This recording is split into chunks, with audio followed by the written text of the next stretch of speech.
ಕೊನೆಗೂ ಕನ್ನಡಿಗರ ಬಳಿ ಕ್ಷಮೆ ಕೇಳಿದ್ದಾನೆ ಸೋನು ನಿಗಮ್. ಇನ್ಸ್ಟಾಗ್ರಾಮ್ನಲ್ಲಿ ಸಾರಿ ಕರ್ನಾಟಕ ಅಂತೇಳಿ ಬರಹವನ್ನ ಹಾಕಿಕೊಳ್ಳಲಾಗಿದೆ. ನನ್ನ ಈಗೋಗಿಂತ ನಿಮ್ಮ ಮೇಲಿನ ಪ್ರೀತಿ ದೊಡ್ಡದು. ನಿಮ್ಮ ಬಳಿ ಕ್ಷಮೆ ಕೇಳೋದಕ್ಕಿಂತ ಮತ್ತೊಂದೇನಿಲ್ಲ. ನನ್ನ ಪ್ರೀತಿ ನಿಮಗಾಗಿ ಅಂತೇಳಿ ಗಾಯಕ ಸೋನು ನಿಗಮ್ ಈ ರೀತಿಯಾಗಿ ಪೋಸ್ಟ್ ಅನ್ನು ಹಾಕೊಂಡಿದ್ದಾರೆ. ನಿಮ್ಮನ್ನ ನಿರಂತರವಾಗಿ ಪ್ರೀತಿಸ್ತೇನೆ ಅಂತೇಳಿ ಪೋಸ್ಟ್ ಅನ್ನು ಹಾಕೊಂಡಿರುವಂಥದ್ದು. ಇನ್ಸ್ಟಾಗ್ರಾಮ್ನಲ್ಲಿ ಸಾರಿ ಕರ್ನಾಟಕ, ಕ್ಷಮಿಸು ಕರ್ನಾಟಕ ಅಂತೇಳಿ ಬರೆದುಕೊಂಡಿದ್ದಾರೆ ಸೋನು ನಿಗಮ್. ನನ್ನ ಈಗೋಗಿಂತ ನಿಮ್ಮ ಮೇಲಿನ ಪ್ರೀತಿ ನನಗೆ ದೊಡ್ಡದು ಅಂತೇಳಿ ಕ್ಷಮೆ ಯಾಚನೆಯನ್ನು ಬರೆದುಕೊಂಡು ಪೋಸ್ಟ್ ಮಾಡಿದ್ದಾರೆ. ನಿಮ್ಮನ್ನು ನಿರಂತರವಾಗಿ ಪ್ರೀತಿಸ್ತೇನೆ ಅಂತ ಹೇಳಿಕೊಂಡಿದ್ದಾರೆ ಗಾಯಕ ಸೋನು ನಿಗಮ್. ಕೊನೆಗೂ ಕನ್ನಡಿಗರ ಬಳಿ ಕ್ಷಮೆ ಯಾಚನೆ ಮಾಡಿದ್ದಾರೆ.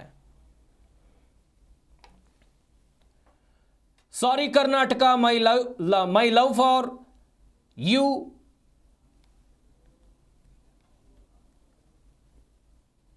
My love for you is bigger than my ego. Love you always ಅಂತೇಳಿ ಸೋನು ನಿಗಮ್ ಪೋಸ್ಟನ್ನು ಹಾಕಿರುವಂಥದ್ದನ್ನು ನೀವಿಲ್ಲಿ ನೋಡ್ತಾ ಇರ್ಬೋದು. ಮೊದಲಾಗಿ ಸಾರಿ ಕರ್ನಾಟಕ, ಕನ್ನಡ ಜನತೆಯ ಬಳಿ ಕ್ಷಮೆ ಯಾಚನೆ ಮಾಡುವಂಥ ಕೆಲಸವನ್ನು ಇಲ್ಲಿ ಗಾಯಕ ಸೋನು ನಿಗಮ್ ಮಾಡಿದ್ದಾರೆ. ಸೋನು ನಿಗಮ್ ಹೇಳಿಕೆ ಬಗ್ಗೆ ದೊಡ್ಡ ಮಟ್ಟದಲ್ಲಿ ಆಕ್ರೋಶ ವ್ಯಕ್ತವಾಗಿತ್ತು. ಅವರ ಊರು ಮುಂಬೈ, ವಾಸ ಇದ್ದಿದ್ದು, ಅಥವಾ ಅಲ್ಲಿನ ಚಿತ್ರರಂಗದಲ್ಲಿ ಅವರಿಗೆ ಅವಕಾಶಗಳು ಹೇಳಿಕೊಳ್ಳುವಂಥದ್ದು ಏನಿರಲಿಲ್ಲ. ಆದರೆ ಕನ್ನಡ ಚಿತ್ರರಂಗದಲ್ಲಿ ಅವರಿಗೆ ಸಿಕ್ಕಂಥ ಪ್ರಚಾರ, ಅವರಿಗೆ ಸಿಕ್ಕಂಥ ಅವಕಾಶಗಳು, ಅವರನ್ನು ಜನ ಮೆಚ್ಚಿಕೊಂಡಂಥ ರೀತಿ ಎಲ್ಲವೂ ಕೂಡ ಅದ್ಭುತವಾಗಿತ್ತು. ಆದರೆ ಈ ವ್ಯಕ್ತಿ ಅದರ ಬಗ್ಗೆ ತಲೆ ಕೆಡಿಸ್ಕೊಂಡಂತೆ ಕಾಣ್ತಾ ಇಲ್ಲ. ತುಂಬಿದ ವೇದಿಕೆ ಅದು. ಬೆಂಗಳೂರಿನ ಖಾಸಗಿ ಕಾಲೇಜಿನಲ್ಲಿ ಆಗ್ತಾ ಇದ್ದಂಥ ಕಾರ್ಯಕ್ರಮ. ಇಲ್ಲಿ ಕನ್ನಡಿಗರನ್ನು ಪಹಲ್ಗಾಮ್ ದಾಳಿಗೆ ಹೋಲಿಸಿದ್ದು ದೊಡ್ಡ ಮಟ್ಟದಲ್ಲಿ ಆಕ್ರೋಶ ವ್ಯಕ್ತವಾಗಿತ್ತು.